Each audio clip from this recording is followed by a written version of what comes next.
यह कहानी है एक बहुत ही सिंपल लड़की आंचल की। आंचल सुहाग सेज पर बैठी अभय का इंतजार कर रही थी। रात के 12 बजे उसकी छोटी ननद प्रिया ने उसे इस कमरे में लाकर बिठाया और उसके चेहरे का मेकअप थोड़ा दुरुस्त करते हुए बड़े प्यार से कह रही थी, आज तो भाई आपके दीवाने होकर रह जाएंगे। और आंचल ने उसे प्यार भरी निगाहों से देखकर होले से कहा था, धत, ओए होए, तू तो मुझसे शर्मा रही है। उसकी बात सुनकर आंचल मुस्कुरा दी थी। दरअसल दोनों कॉलेज में साथ में ही पढ़ती थी बीएससी के पहले साल में, और आज दोनों एक दूसरे की ननद भाभी बन गई थी।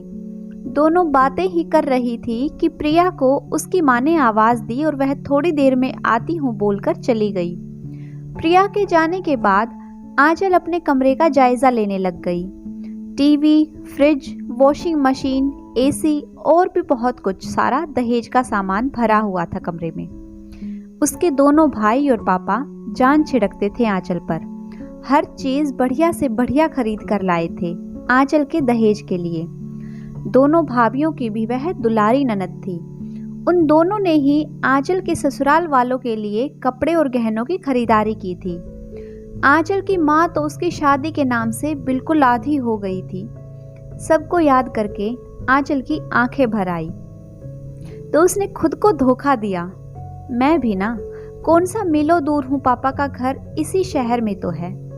अभय को बोलूंगी और वह मुझे लेकर चल देंगे। आखिर अभय मुझे कितना पसंद करते हैं, वह मुझे कहाँ मना करेंगे छोटी छोटी बातों के लिए। और अभय का ख्याल आते ही आंचल के चेहरे पर शर्म की लाली आ गई। उसकी आंखें खुद ब खुद दरवाजे पर चली गई। अभय अब आते ही होंगे, पर दरवाजा बंद था और किसी के आने की कोई आहट भी नहीं थी। आंचल ने सोचा, दोस्तों ने रोक लिया होगा उन्हें, नहीं तो मुझसे अधिक वो बेचैन होंगे मेरे पास आने के लिए। खैर, बहुत थकान सी हो रही है, थोड़ी देर आंखों को आराम दे दूं। ऐसा सोचकर आंचल ने तकिए से सिर टिकाया और आंखें बंद करके लेट गई और याद करने लगी जब पहली बार अभय से मुलाकात हुई थी। आंचल की सहेली के भाई की शादी थी, इसलिए सारी सहेलियां आई हुई थी। आज मेहंदी और संगीत का फंक्शन था। सभी मेहंदी लगाने के साथ साथ बातों में लगी थी। बातें कपड़े ज्वेलरी से होते होते विदेशी सामान की होने लगी। कोई अपनी विदेशी घड़ी के लिए खुद पर प्राउड कर रही थी तो कोई पर्स के लिए। तभी प्रिया ने बताया कि मेरे भैया अमेरिका से वापस आ गए हैं। वह सॉफ्टवेयर इंजीनियर हैं और अब अपने देश में ही रहेंगे। अब सारी लड़कियों की दिलचस्पी प्रिया की बातों में हो गई थी। एनआरआई बंदा शादी के लिए कूल जो लगता है लड़कियों को, और प्रिया भी अपने भाई की बड़ाई दिलो जान से कर रही थी। संगीत की रस्म होते होते बहुत रात हो गई थी, इसलिए सभी लड़कियों के घर से कोई ना कोई लेने आ गया था। प्रिया को लेने उसका अमेरिका से रिटर्न आया हुआ भाई आया था और सारी लड़कियां उसे पसंदीदा नजरों से देख रही थी। और तो और महिलाओं में भी उसे जानने की ललक थी। आखिर अपनी बेटी का एनआरआई से रिश्ता कराना स्टेटस सिंबल की बात जो होती है। लेकिन इन सब के विपरीत आंचल को अभय में कोई दिलचस्पी नहीं थी। एक तो अभय आंचल से कम 10 साल बड़ा था और दूसरा उसके बाल बीच में से थोड़े थोड़े उड़ गए थे। उसे तो सबकी दिलचस्पी देखकर हंसी आ रही थी। उसने मन में सोचा था कि ऐसे लड़के से मैं तो कभी शादी ना करूं। फिर दूसरे दिन शादी का फंक्शन था और इसलिए सभी अपने परिवार के साथ आई हुई थी और आज भी अभय को लेकर वही क्रेज था। आंचल को हंसी आ गई और हंसते हुए ही उसकी नज़र अभय की नज़रों से जा टकराई तो पता नहीं क्यों आंचल की नज़र झुक गई। फिर तो पूरी शादी में जितनी भी बार आंचल ने अभय को देखा, उसे खुद को देखता हुआ ही पाया और यह देखकर आंचल के दिल की धड़कन तेज हो जाती। अभी कल तक जो बंदा उसे शादी के लायक नहीं लग रहा था, आज उसके लिए आंचल की फीलिंग बदल गई थी। फिर जब जयमाला की रस्म हो रही थी तब अभय आंचल के बिल्कुल करीब खड़ा हो गया और आंचल खुद को बहुत खुश नसीब समझ रही थी। फिर जब सब वर वधू के साथ तस्वीरें खिंचवाने में व्यस्त थे तो अचानक अभय ने आंचल का हाथ पकड़कर अपने सिर पर लगाते हुए कसम दे दी, तुम्हें मेरी कसम आंचल, चाहे तुम्हारे मम्मी पापा हम दोनों की शादी के लिए ना माने, पर तुम केवल मुझसे ही शादी करोगी। आंचल कुछ समझ नहीं पाई कि क्या जवाब दे, और अभय कह रहा था, याद रखना आंचल, मेरी जिंदगी तुम्हारे हाथों में सौंप दी है मैंने। यह सब इतना अचानक हुआ कि आंचल कुछ बोल ही नहीं पाई, और जब उसे होश आया तो समझी कि कितनी बड़ी जिम्मेदारी आ गई थी उसके ऊपर। उसने अपनी नजरें उठाकर अभय को देखा तो उसकी आंखों में प्यार ही प्यार नजर आया। आंचल ने अपनी आंखें बंद कर ली, क्योंकि वह अब उसके प्यार को अपने अंदर समा लेना चाहती थी। कुछ लड़कियां बहुत प्यारी होती हैं, सुंदर मन होता है इनका, तभी तो किसी की एक प्यार भरी नजर पर अपना दिल हार जाती हैं, और आंचल के साथ भी वही हो रहा था। एक शाम वह अपने कमरे में पढ़ाई कर रही थी, पर उसका मन अभय को याद कर रहा था। जब घर में पंडित जी आए तो वो अभय का रिश्ता लेकर आए थे। आंचल के पापा को रिश्ता ज्यादा पसंद नहीं आया, इसलिए उन्हें बोल दिया कि सोचकर बताएंगे, और पंडित जी की खातिरदारी की और उन्हें दक्षिणा देकर विदा किया। उनका कहना था कि अभी आंचल बहुत छोटी है, पहले बीएससी पूरी कर ले, फिर सोचेंगे उसकी शादी के लिए, आखिर इकलौती बेटी है। आंचल के दोनों बड़े भाइयों का भी यही ख्याल था। आंचल की फैमिली एजुकेटेड थी, दोनों भाई इंजीनियर हैं और दोनों भाभियां भी पढ़ी लिखी हैं। पिता की कपड़ों की दुकान है मेन मार्केट में, घर में किसी चीज की कोई कमी नहीं है। पंडित जी ने यह बात अभय के घर वालों को बताई तो उसकी माँ के तेवर ही उखड़ गए। वह गुस्सैल स्वभाव की औरत थी। अभय 4 बहनों का इकलौता भाई है। अभय को वह किसी ब्लैंक चेक की तरह समझती हैं। उनकी समझ में अभय के दहेज से उनका घर भर जाएगा।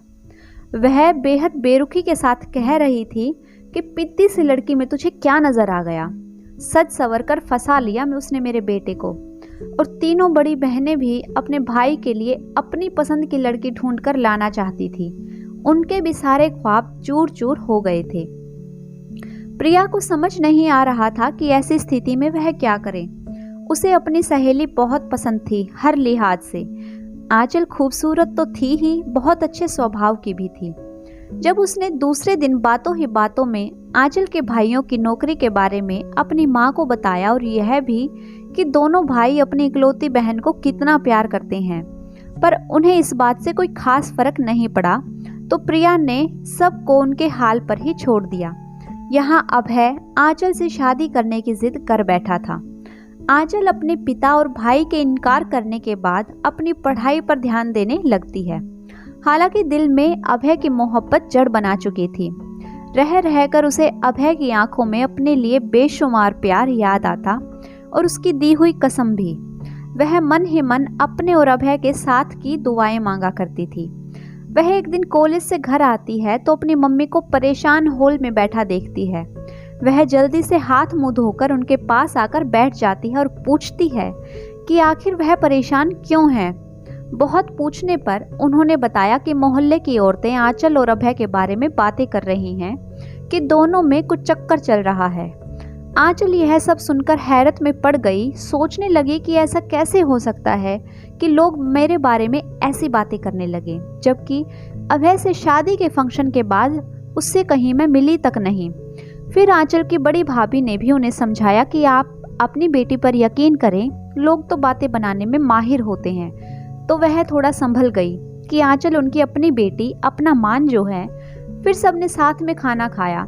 उस शाम एक ऐसी घटना हुई कि आंचल की जिंदगी ही बदल गई। शाम में अचानक अभय अपने मम्मी पापा को साथ लेकर आ गया। अभय की माँ थोड़ी अकड़ में लग रही थी। आंचल के घर वालों ने सबको बिठाया। प्रिया उठकर आंचल के पास आ गई थी। उसके परिवार वाले मेहमानों की आवाभगत में लग गए। थोड़ी देर बाद आंचल के पापा उसके पास आए और उन्होंने आंचल से पूछा, बेटा क्या तुम इस शादी के लिए तैयार हो? और इस सवाल के जवाब में आंचल की नजरें झुक गई। उसे अभय की प्यार भरी नजरें और उसकी बातें याद आ रही थी। उसकी खामोशी उसका इकरार थी। फिर तो जल्दी ही शादी की डेट फिक्स हो गई और शादी की तमाम रस्मों से गुजरकर आंचल अपने अभय की दुल्हन बन गई। और अब सुहाग सेज पर बैठी बेसब्री से आंचल अपने अभय का इंतजार कर रही थी। आंचल सोच रही थी कि जब वह अभय से मिलने के बारे में सोचकर इतनी खुश है, तो अभय के दिल की कैसी हालत होगी, और ऐसा सोचकर खुद ब खुद शर्मा रही थी। कुछ देर ऐसे ही कैफियत में निकल गए। फिर आंचल को थकान से नींद आने लगी और उसने टाइम देखा तो चौंक गई। सुबह के 3 बजे थे। अभय, अब तो आ जाओ, आखिर तुम इतनी देर क्यों लगा रहे हो? ये सोचते हुए आंचल थोड़ी परेशान हो गई। आज उसकी आंखें नींद से बोझिल हो रही थी। उसने महसूस किया कि कमरे के बाहर शोरगुल भी थम चुका है। फिर अभय है कहाँ? इतनी देर से कमरे में कोई आया भी नहीं था। आखिर बात क्या है? उसने दबे पांव उठकर कमरे का दरवाजा खोला और बाहर देखा। कमरे के बाहर सारी लाइटें जल रही थी, पर बरामदा पूरी तरह खाली था। उसने अपने लहंगे को संभालते हुए कमरे के बाहर कदम रखा तो पायल बज उठी, कंगन छनक उठे और आंचल घबराकर कमरे के अंदर आ गई। उसने ड्रेसिंग टेबल के आईने में अपना चेहरा देखा। नींद की खुमारी से बोझिल पलकें उसके खूबसूरत चेहरे को और भी अनोखा रूप दे रही थी। खूबसूरत तो वह पहले से ही थी, और ब्यूटिशियन के माहिर हाथों ने उसे और भी खूबसूरत बना दिया था। उस लाल जोड़े में उसका कमसिन रूप कितना प्यारा लग रहा था। आंचल अपने रूप पर खुद ही मोहित हो रही थी। थोड़ी देर बाद उसने फिर से कमरे के बाहर कदम रखा तो इस बार उसे किसी के जोर से बोलने की आवाज आई। यह आवाज प्रिया की बड़ी बहन की थी। वह बड़े गुस्से में बोल रही थी, आखिर उन्होंने कागजात क्यों नहीं दिए? आंचल कमरे के अंदर आ गई और दरवाजा सटाकर बिस्तर पर लेटकर सोचने लगी, पता नहीं क्या बात है, पर यह बातें बाद में भी तो हो सकती हैं। और अभय कहाँ रह गए? आज अभय और आंचल की जिंदगी की नई शुरुआत थी। रात गुजरने वाली थी और उनका कहीं पता नहीं था। उन्हें जरा सा भी एहसास नहीं कि वह कितना थक गई होगी। आखिर वह कितना इंतजार करवाएंगे?